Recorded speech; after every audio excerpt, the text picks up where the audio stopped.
and I will call the meeting to order. Before we get into business of the day, Councillor Hoekstra will be joining us online. Welcome, Councillor Hoekstra.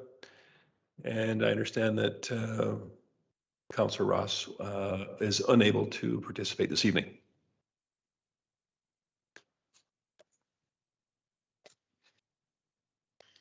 So everybody had an opportunity to review the agenda?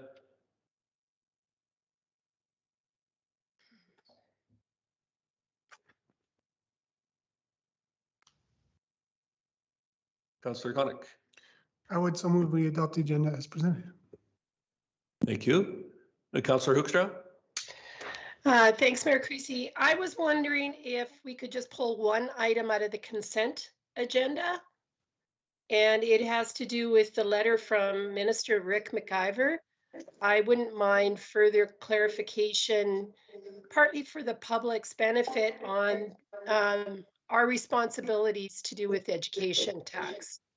Very good. So that's the second item under council mailbox then? Yes, please. Very good. Councillor Hibbs. Thank you, Mayor Creasy. I would ask that we remove the CAO report as well from the consent agenda. And just a comment before we pass the agenda. In future, is it possible under council reports to only list those that are actually have reports? It just seems odd to have something on the agenda that actually isn't on the agenda. Does that make sense? Okay.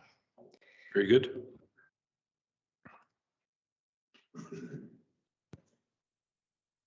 Sorry, Mayor Creasy. Go ahead. The reason behind putting all of the councillors on the agenda is because we also get verbal reports sometimes. Yeah, fair enough. They are intended certainly to be in writing. However, that is certainly a valid reason. Councillor Hibbs. Thank you, Mayor Creasy. Well, yeah, one thing that was mentioned already was verbal reports are not technically correct, and then also they wouldn't be under the consent agenda if that was the case. So I would just, again, reiterate my point that if it's on the agenda, then it's included. If it's not, if it's on the agenda, it should be included. And therefore, if there's nothing in the agenda for that item, it should be removed.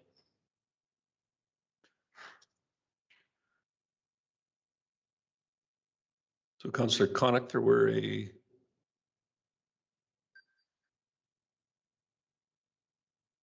So for the removal of the consent agenda items, that's still different than the adoption of the agenda, correct? Or no?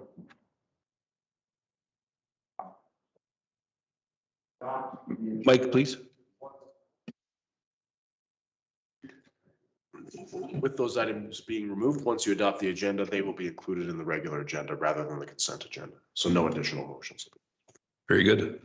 Make sure that we got that right. Thank you. Okay, so then we do have the CO report under administrative reports removed from the consent agenda, and the report from, or letter rather, under council mailbox from Minister of Municipal Affairs Rick McIver removed as well. Is there anything else?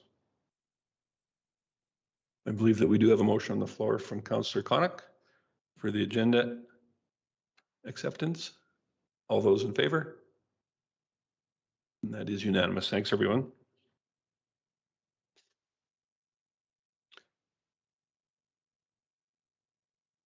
Chief Gotti, if you could go over your CAO report, please. If you'll just give me one moment, I need to pull it up. I don't have it in my binder. Not a problem. Just one quick moment.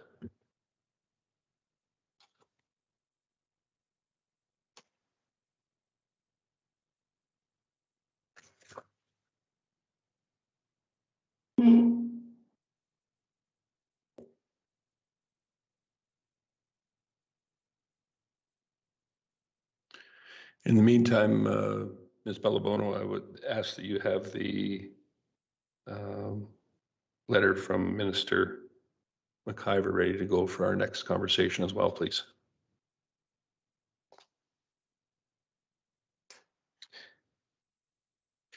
With respect to the CAO report, was there any specific items that anyone had questions about? Councillor Hibbs? Thank you, although don't know if it's fair if I'm asking while you're looking for something. I have it now. Oh, you have it now. Okay. So the two things that I had questions on, well, one was more of a comment about thank you for getting on the reports as far as councillor expenses go. I appreciate that that was already included in the document. And so I look forward to that happening in the future. And obviously knowing that those numbers, because it was year end, are being updated still. But my question actually isn't really specifically on something that's in your report, but more what's not in your report. So we've just had the Christmas season. We know in past years that's been a significant issue at Wolf Creek Recycling Depot. I think from anecdotal that I've seen, it didn't appear that recycling was much of an issue this year, but garbage certainly was. And I was just looking for some comment from the CAO or the director on that facility over the Christmas in particular, because I know garbage in particular seemed to be an issue, again, anecdotally, but just I'd like to see what administration has to comment on that. Was that an item included in your report? No.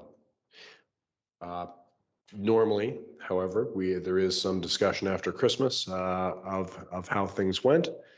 And so perhaps if Director Thompson is on the line, I haven't received any feedback, actually positive or negative, about the recycle site. I know we did have a pause on some of our collection services due to the weather. We were having some breakdowns with our trucks because of the cold weather. Was there anything that would have affected the garbage collection? And I'm taking Councillor Hibbs' comment to be garbage at the Wolf Creek Recycle Depot. So could you comment on that, Director Thompson, if you have anything?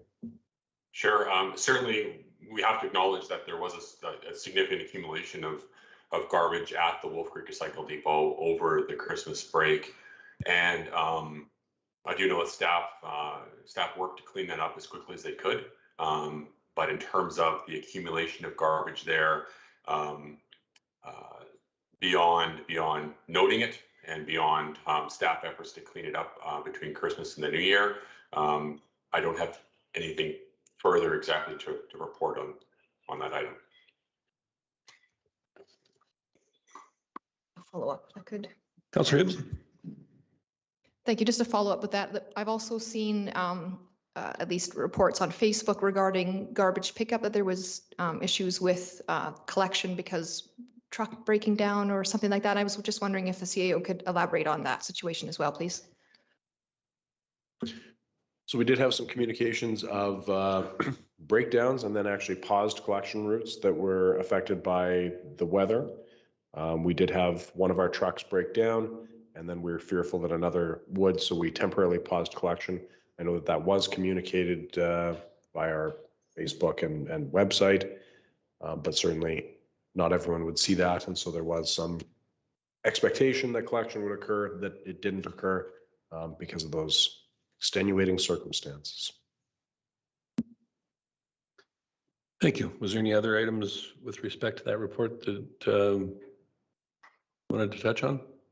So the one thing I would highlight, since we are talking about it, we have included the individual council member expenses per the council remuneration and expense policy. I would caution you when you take a look at them, there are still some outstanding allocations that are occurring. And so, excuse me, for example, Councillor Jacobson was attributed the AUMA registration fee rather than Councillor Dallas, just because of the time that it was signed up for. And so some of these will change on the next report that you see. I would say that what you're seeing for Councillor Hibbs, Councillor Ross, Mayor Creasy are going to be very typical expenses for all of the councillors, because they have those same expenses, being the hotel, the travel, and the AUMA registration as the main components. So they should be all right in that same line when all said and done. Certainly, if there's any inconsistencies, just put them on former Councillor Jacobson's account. No, I don't think anybody expects those to be immediately up to date, especially considering the coding issues. I think that were brought up with regards to hotel expenses and that kind of thing. So I'm sure those will work out for some future meeting in the not too distant future. And then could we bring up the letter from Minister McIver, please? Councillor Hoekstra, was there some specific items in that letter that you would like to go through? Thanks, Mayor Creasy. So my questions were around just ensuring that citizens understood that in the past, we are always obligated to still pay the education tax on behalf of our citizens. Is that correct, or am I under the wrong understanding? And in the past, we now can still try to, like, even though we pay the taxes, the education tax, we can still try to recoup the actual municipal tax from those citizens, whereas before we couldn't. I don't know. Could you just clarify it further for me? Chief Gowdy, did you want to go through that one, or is that for the senior finance manager? Perhaps just an overview of the general process to alleviate some of the public confusion with respect to collecting municipal taxes and school taxes as well, to start with. So approximately 25% of the tax bill you would see from the municipality is actually paid to, or is collected on behalf of the province and then remitted to the province to provide education funding. And it used to be that funding, you know what, I shouldn't guess what I shouldn't go off recollection, but there was a targeted percentage of the education expense that was collected through municipal taxation. And the province has been increasing that in recent years. So you'll see that portion of what people see as their property tax related to education start to increase over time. So the municipality collects that and then remits it on behalf of the province. The situation that came up in many counties was that, that's being referenced here, is that when oil and gas companies would go insolvent, there was no one to collect the tax from, but the province actually still levies the full education requisition on a municipality, regardless of its tax collection ability from those entities. So there was some changes that were made that actually downloaded some of that risk onto counties. And recently, this has been changed. I think it's actually a reversion to something that existed before, that allows municipalities to be ahead of other creditors when those companies go insolvent. So municipal taxes are taken as one of the top liens at this point. The problem is, so when I read this, I called Macomb County to say, hey, this seems like really, really good news. Is it as important as I'm thinking it is? Because I know you being Macomb County, we're facing hundreds of thousands of dollars of uncollectible taxes. And they said, well, it's good. It's not a bad thing for sure, but it actually, you have to register the lien on machinery and equipment. And it's really a machinery and equipment tax that's being discussed. It's not really a property tax. And so, yes, you're first in right. You might have a lien on this, but unless that equipment is actually liquidated for cash, there's still no money to be had for the municipality. So it's a good thing. It's definitely not bad. It's not a step back, but it's actually not as significant as I originally thought when I read this. I thought this was actually like a real big win for counties.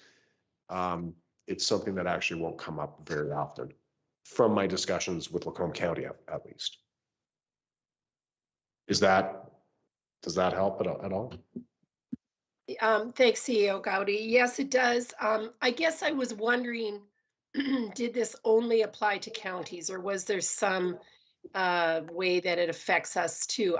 And from the point of view, if you don't pay your taxes, the city still has to pay the education piece of your taxes. I guess that's the message I wondered, because later in our agenda, we're going to be talking about people who don't pay their taxes. So that's the piece that I wondered, how does this apply to us? So It I was just going to say, Councillor Hoekstra, that I think the important differentiation is, no, this is not specifically to rural municipalities nor urban ones. However, the energy component is more apt to apply to rural municipalities, therefore the county of Lacombe, for instance. So that's a far more important distinction.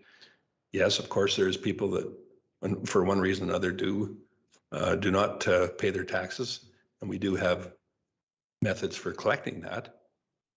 However, in those instances where it's an energy-related one and the company no longer exists, there's really nowhere to collect it from. It becomes the issue. So fortunately, that does not impact the city of Lacombe very much. However, it does certainly for our neighbors that surround us, it does have an impact, and there are many instances of other more rural areas that are heavily impacted by this decision. Sorry to interrupt, Chief Cowdy. No, that's absolutely correct. The other thing that I would point out, when I read this, it is targeting issues that have been seen in the oil and gas industry, but it's really about that machinery and equipment tax and placing a lien in that way. The city, an urban municipality like ours, isn't exposed in the same way, because usually we would have the ability to secure our tax interest to a real property. And very rarely does someone have only machinery and equipment that is significantly taxed with no property attached within an urban setting. And so it really, as the mayor correctly pointed out, it's not that it doesn't apply to us, it's just the situation is unlikely to come up here in the city.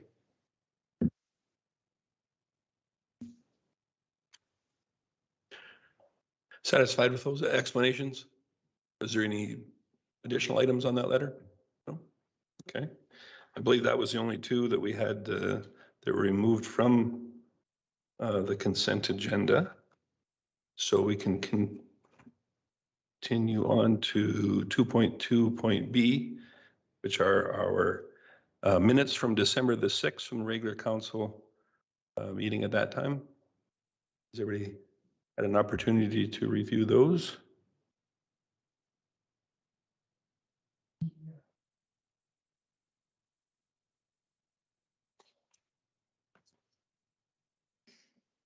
Thank you for reminding me of that. I'm reading the 2.2A as the consent agenda, when in fact 2.2.B and point C are in fact components of that consent agenda. So I think we can move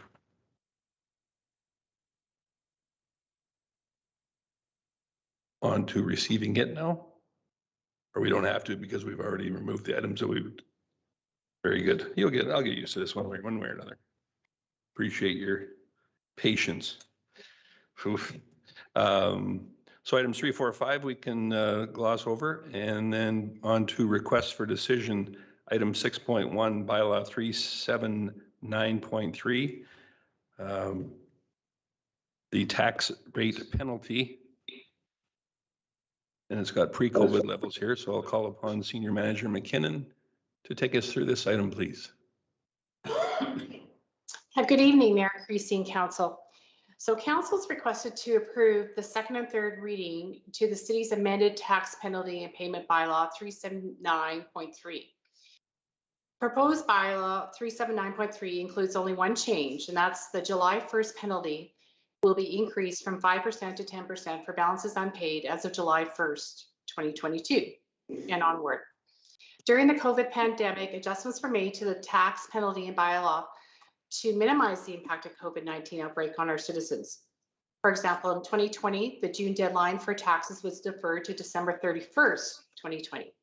So there were no penalties in that year, that current year. In 2021, Council increased the July 1st penalty to 5% and return the September and November penalties to the 2019 amounts.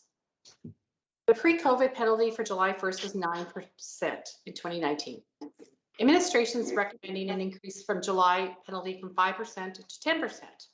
10% is a suggested amount to be consistent with the penalties charged on taxes in arrears. The 2022 operating budget does include a $200,000 revenue line for penalties on taxes. About half of this total relates to penalties on current year taxes. So tonight, administration is asking the council give second and third reading to bylaw 379.3. Alternatively, council can choose to decline second and third reading and direct administration otherwise.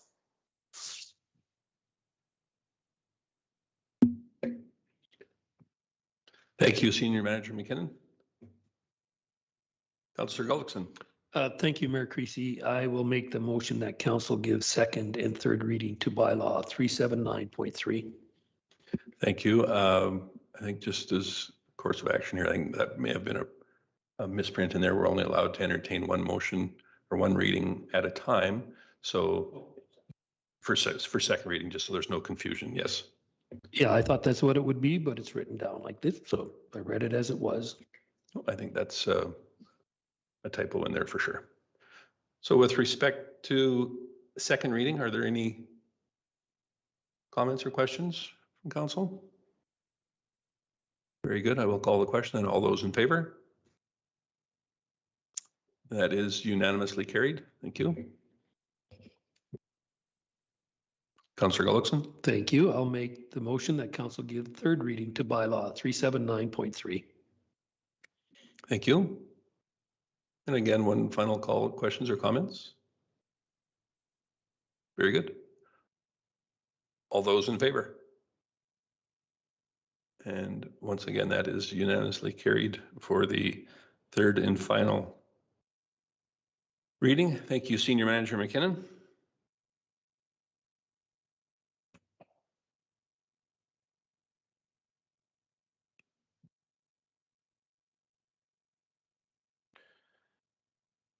So the remainder of our agenda here is for some in-camera items. So I will just draw your attention to the bottom portion of the page for further meetings. A reminder for next Monday for a virtual Teams meeting at 9 a.m. Hopefully everyone is able to attend that for a joint council meeting with the County of Lacombe, 9 a.m. Monday, January 18th.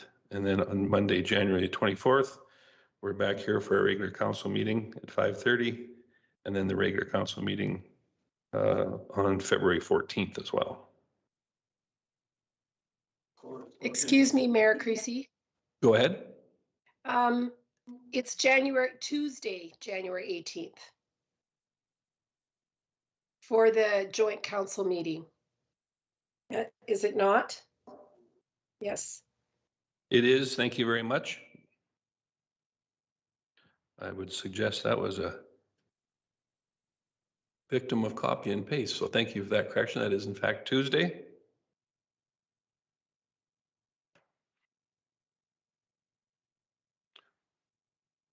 We will make those corrections. Councillor Connick. Just a motion to move in camera. Thank you. And I believe that motion then to move in camera at 5:53. Thank you.